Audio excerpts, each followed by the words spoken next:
ചെയ്യേണ്ടത് അടിയന്തരമായി ചെയ്യുന്നതിലേക്ക് എത്തിയെന്നാണ് ഞാൻ മനസ്സിലാക്കുന്നത്. കാരണം ഇതിങ്ങനെ നീട്ടിക്കൊണ്ടു പോകുന്നത് ശരിയല്ല.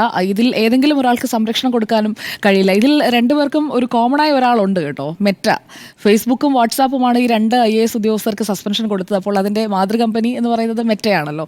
അപ്പോൾ മെറ്റ തീരുമാനമെടുക്കുന്ന രീതിയിലേക്ക്, മെറ്റ വരെ മറുപടി പറയേണ്ട രീതിയിലേക്ക് ഈ ചേരിപ്പോര് കൊണ്ടുചെന്ന് എത്തിച്ചു എന്നുള്ളതാണ് ഇതിലെ ഏറ്റവും പ്രധാനപ്പെട്ട കാര്യം. ഇവിടെ ഇവർക്കെതിരായ നടപടി എന്ന് പറയുമ്പോൾ പ്രശാന്ത് സമൂഹ മാധ്യമത്തിൽ അധിക്ഷേപിച്ചതിനാണ് പ്രശാന്തിനെതിരെയുള്ള നടപടി വന്നിരിക്കുന്നത്. പക്ഷേ ഗോപാലകൃഷ്ണൻ ചെയ്തത് അത്ര ചെറുതായി കാണേണ്ട ഒരു കുറ്റമല്ല എന്നതാണ് ഈ വിഷയത്തിൽ എൻ്റെ നിലപാട്. കാരണം മതാടിസ്ഥാനത്തിൽ ഗ്രൂപ്പ് ഉണ്ടാക്കി അത് കയ്യോടെ പിടിക്കപ്പെട്ടപ്പോൾ അതിൽ കിടന്നുരുളുകയാണ് ഗോപാലകൃഷ്ണൻ ചെയ്തത് എന്നുള്ളത് വ്യക്തമാണ്. പ്രശാന്തിന് കൃത്യമായ അയാളുടേതായ റീസൺസ് ഉണ്ട് എന്തുകൊണ്ട് സമൂഹ മാധ്യമത്തിൽ ഇങ്ങനെ പ്രതികരിക്കേണ്ടി വന്നു. മേലുദ്യോഗസ്ഥനെതിരെ പരസ്യ അധിക്ഷേപത്തിനാണ് ഇപ്പോൾ ഈ സസ്പെൻഷൻ വന്നിരിക്കുന്നത്.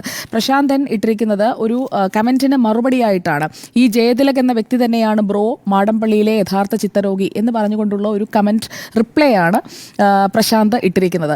ആ പ്രശാന്ത് അങ്ങനെ ഒരു റിപ്ലൈ ഇടുന്നതിനുള്ള കാരണവുമുണ്ട്. അതായത് ഈ കഴിഞ്ഞ മാർച്ച് 26 മുതൽ സംഭവിക്കുന്ന കാര്യങ്ങളുടെ ഒരു തുടർച്ചയാണ് ഇന്നിപ്പോൾ ഈ നവംബർ 12-ാം തീയതി നമ്മൾ ചർച്ച ചെയ്തത്. മാർച്ച് 26-നാണ് പട്ടികജാതി വർഗ വകുപ്പ് സ്പെഷ്യൽ സെക്രട്ടറി ആയിരുന്ന പ്രശാന്ത് ഉന്നതി CEO ആയിരുന്ന കാലത്ത് വരുത്തിയ ഗുരുതര വീഴ്ച ചൂണ്ടിക്കാട്ടിക്കൊണ്ട് അഡീഷണൽ ചീഫ് സെക്രട്ടറി ജയതിലകിൻ്റെ റിപ്പോർട്ട് വരുന്നത്.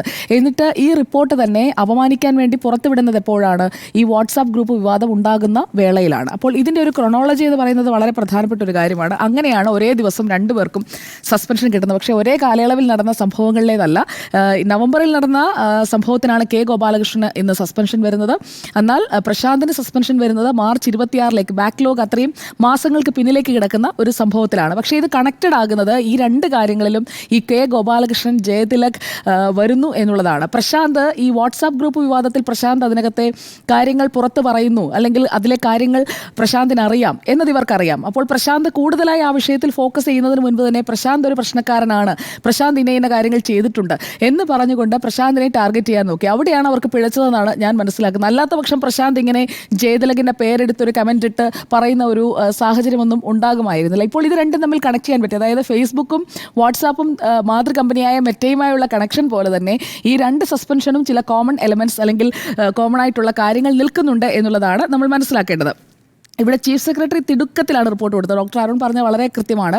അതിൽ ചീഫ് സെക്രട്ടറി ശാരദാ മുരളീധരൻ ഏതെങ്കിലും തരത്തിൽ പ്രശാന്തിൻ്റെ കയ്യിൽ നിന്ന് വിശദീകരണം തേടുകയോ അങ്ങനെയൊരു നടപടിക്രമങ്ങളിലേക്ക് പോലും പോകേണ്ടി വന്നിട്ടില്ല. അതിനു മുൻപ് തന്നെ സമൂഹ മാധ്യമത്തിൽ അവൈലബിൾ ആയിട്ടുള്ള അധിക്ഷേപമാണ്, മേലുദ്യോഗസ്ഥനെതിരായ അധിക്ഷേപമാണ്. അപ്പോൾ അതിൽ പെട്ടെന്ന് തന്നെ ചീഫ് സെക്രട്ടറി സ്വമേധയാ തയ്യാറാക്കുന്ന റിപ്പോർട്ട് അതിൽ നടപടിക്ക് ശുപാർശ ചെയ്യുന്നു. അത് അംഗീകരിക്കുകയല്ലാതെ അതിന്മേൽ ഫർദർ എൻക്വയറിയോ അങ്ങനെയൊന്നും നടത്താതെ തന്നെ നടപടിയിലേക്ക് പോവുക, അതിനുശേഷം ബാക്കി കാര്യങ്ങൾ അന്വേഷിക്കാം എന്നതാണ് സർക്കാർ തീരുമാനിച്ചത്. ഇവിടെ വ്യവസായ ഡയറക്ടർ ഗോപാലകൃഷ്ണന്റെ കാര്യത്തിൽ നിയമമന്ത്രി പി രാജീവ് എന്ന് പറയും, വ്യവസായ നിയമമന്ത്രി പി രാജീവ് എന്ന് പറയുന്നത് ഇതൊരു അന്തിമമായുള്ള ഒരു നടപടിയായി കരുതേണ്ടതില്ല എന്നുള്ളതാണ്. കാരണം രണ്ട് മതങ്ങളുടെ പേരിൽ ഭിന്നിപ്പുണ്ടാക്കാൻ ശ്രമിക്കരുത് എന്നുള്ളത് ഒരു IAS കിട്ടിക്കഴിയുമ്പോഴേക്കും ഒരു സിവിൽ സർവീസിലേക്ക് കയറുമ്പോൾ എടുക്കേണ്ട പ്രാഥമിക പ്രതിജ്ഞയുടെ ലംഘനം തന്നെ ഇവിടെ നടന്നിട്ടുണ്ട്. അതിനുശേഷമാണ് ബാക്കി ടെക്നിക്കാലിറ്റീസിലേക്ക് നമ്മൾ പോകേണ്ടത്.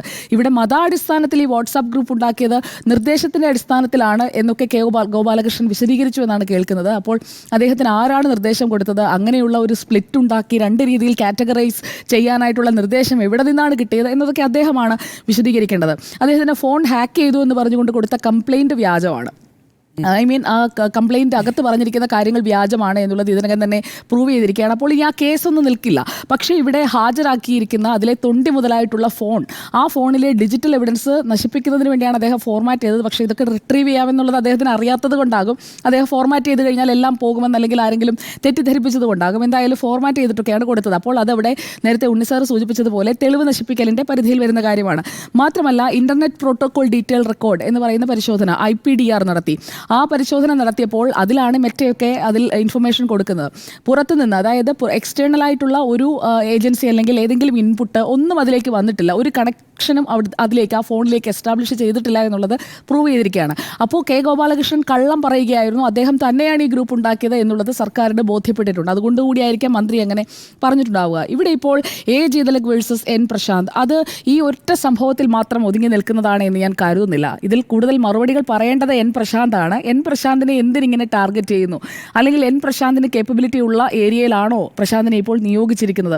പ്രശാന്തിനോടുള്ള ഈ സ്പർദ്ധ ഈ ഒറ്റ വിഷയത്തിൽ മാത്രമാണോ? അതിലൊക്കെയാണ് ചോദ്യങ്ങൾക്കാണ് ഉത്തരം കിട്ടേണ്ടത്. ഇപ്പോൾ ആ കത്ത് പുറത്ത് വന്നതിനെക്കുറിച്ച് സാർ സൂചിപ്പിച്ചല്ലോ. ആ കത്ത് പുറത്ത് വന്ന കാര്യത്തിലേക്ക് നമ്മൾ വന്നു കഴിഞ്ഞാൽ അത് മുക്കിയ ഫയലാണ് എന്നാണ് പറയുന്നത്. അതായത് ഉന്നതിയുടെ ഫയലുകൾ പ്രശാന്ത് മുക്കി എന്നാണ് പറയുന്നത്. പക്ഷേ മന്ത്രിയുടെ ഓഫീസിൽ ആ ഫയലുണ്ട്. ആ മുക്കിയ ഫയൽ അങ്ങനെയാണെങ്കിൽ മന്ത്രിയുടെ ഓഫീസിൽ എങ്ങനെയാണ് വരിക? അവിടെയും മനഃപൂർവ്വം ടാർഗറ്റ് ചെയ്യുകയാണ് എൻ പ്രശാന്തിനെ എന്നുള്ളത് ക്ലിയർ ആണ്. അപ്പോൾ കൃഷി വകുപ്പ് സ്പെഷ്യൽ സെക്രട്ടറിയായ എൻ പ്രശാന്ത് ഉന്നതിയിൽ CEO ആയിരിക്കെ ഹാൻഡ് ഓവർ ചെയ്തിട്ടില്ല. ആകെ ഹാൻഡ് ഓവർ ചെയ്യാത്തതായി നമ്മൾ ആ ഡോക്യുമെന്റ് പരിശോധിക്കുമ്പോൾ അതിൽ ഹാൻഡ് ഓവർ ചെയ്യാത്തതായിട്ടുള്ളത് ഈ മെയിൽ ID, പാസ്വേഡ് തുടങ്ങിയ കാര്യങ്ങളാണ്. അത് അവർക്ക് എടുക്കാവുന്നതേ ഉള്ളൂ, അല്ലെങ്കിൽ അത് ഫർദർ നോട്ട് ഇട്ട് കഴിഞ്ഞിട്ടുണ്ടെങ്കിൽ കിട്ടുന്നതേ ഉള്ളൂ. അതിന് പ്രശാന്ത് തന്നെ വേണമെന്ന് പോലുമില്ല. ഉന്നതിയിലുള്ള ഇത് കൈകാര്യം ചെയ്യുന്ന അഡ്മിൻ പാനലിലുള്ള ആർക്ക് വേണമെങ്കിലും അത് ഹാൻഡ് ഓവർ ാവുന്നതേ ഉള്ളൂ. അപ്പോൾ അതിൽ പോലും ആ ഒരു കാര്യം മാത്രമാണ് കിട്ടാത്തത് എന്നുള്ളതിന് ഫയൽ മുക്കി എന്ന രീതിയിലുള്ള ഒരു പ്രചാരണം നടത്തുന്നതൊക്കെ അത് ആരായാലും പ്രതികരിച്ചു പോകും. പക്ഷേ അവിടെ പ്രശാന്തിന് ഈ വിസിൽ ബ്ലോവേഴ്സ് പ്രൊട്ടക്ഷൻ ആക്ട് അത് നമുക്ക് രാജ്യത്ത് നടപ്പാക്കിയിട്ടില്ല. അതുകൊണ്ട് ആ സംരക്ഷണം കിട്ടില്ല എന്നുള്ള ഒരു കാര്യം പ്രശാന്തിൻ്റെ മുന്നിലുണ്ട്. അപ്പോൾ അദ്ദേഹം പ്രതീക്ഷിക്കുന്നത് Indian whistle blowers protection act ആണ്. അപ്പോൾ പക്ഷേ ഈ കേന്ദ്ര നിയമം നടപ്പാക്കാത്തത് കൊണ്ടുള്ള ഒരു ബുദ്ധിമുട്ട് പ്രശാന്തിനുണ്ടാകും എന്നുള്ളത് ഉറപ്പാണ്. എന്തായാലും ഇക്കാര്യത്തിൽ സർക്കാരിൻ്റെ ഒരു അച്ചടക്ക നടപടി പ്രാഥമിക ഘട്ടത്തിൽ ഉണ്ടായിരിക്കുന്നതിനെ ഞാൻ നന്നായിട്ട് തന്നെയാണ് കാണുന്നത്. പക്ഷേ ഇതിൽ കെ ഗോപാലകൃഷ്ണനും AG ദലകും ഒക്കെ കൂടി ചെയ്യുന്ന ഈ ഒരു നെക്സസ് ഉണ്ടല്ലോ, ആ നെക്സസിനെ നമുക്ക് അങ്ങനെ അങ്ങോട്ട് അംഗീകരിക്കാൻ കഴിയുന്ന ഒന്നല്ല. അത് വളർന്നു വരുന്ന ആളുകൾക്ക് IAS ലോബി എന്ന് പറയുന്നത് സർക്കാർ തിടുക്കത്തിൽ നടപടിയെടുത്തതിന് അതൊരു കാരണമാണ്. 2 ഗ്രൂപ്പുണ്ട്. പൊളിറ്റിക്കൽ പാർട്ടീസ് പോലെ തന്നെ IASകാർക്കിടയിൽ തന്നെ മതാടിസ്ഥാനത്തിലൊന്നുമല്ല, അല്ലാതെ ഓരോരുത്തർ ഫേവർ ചെയ്യുന്ന ഗ്രൂപ്പുകളുണ്ട്. അതിൽ ചീഫ് സെക്രട്ടറിയുടെ സംരക്ഷണം കിട്ടുന്ന ഗ്രൂപ്പുണ്ട്, അല്ലാത്ത ഗ്രൂപ്പുണ്ട്. അപ്പോൾ ആ ഗ്രൂപ്പുകൾ തമ്മിലുള്ള അടിയും സ്പർദ്ധയും ഒക്കെ സർക്കാർ അവസാനിപ്പിച്ചില്ല എന്നുണ്ടെങ്കിൽ ഇതും ഇതിനപ്പുറവും കാണേണ്ടി വരും. എന്തായാലും പ്രശാന്തിനെയും കൂടുതൽ കാര്യങ്ങൾ പറയാനുണ്ട് എന്നാണ് ഞാൻ മനസ്സിലാക്കുന്നത്. അപ്പോൾ പ്രശാന്ത് അത് പറയട്ടെ. എന്തായാലും ഫയൽ മുക്കിയിട്ടില്ല എന്നുള്ളത് ഇന്ന് തന്നെ നമ്മുടെ റിപ്പോർട്ടിലൂടെ പ്രൂവ് ചെയ്യപ്പെട്ടിരിക്കുകയാണ്. മന്ത്രിയുടെ ഓഫീസിൽ അത് കിട്ടിയിട്ടുമുണ്ട്. ഇനിയിപ്പോൾ മുക്കി എന്ന് പറഞ്ഞത് എന്തിനാണ്? മനഃപൂർവ്വം കള്ളനാക്കാനാണോ? അങ്ങനെയാണെങ്കിൽ പ്രശാന്തിന് അക്കാര്യങ്ങൾ ഉന്നയിക്കാവുന്നതേ ഉള്ളൂ. അതിന് മുൻപ് നടന്നിട്ടുള്ള 26-ാം തീയതിയാണല്ലോ ഈ റിപ്പോർട്ട് കൊടുത്തത്, മാർച്ച് 26. അതിന് മുൻപുള്ള കാര്യങ്ങൾ പ്രശാന്ത് പറയട്ടെ.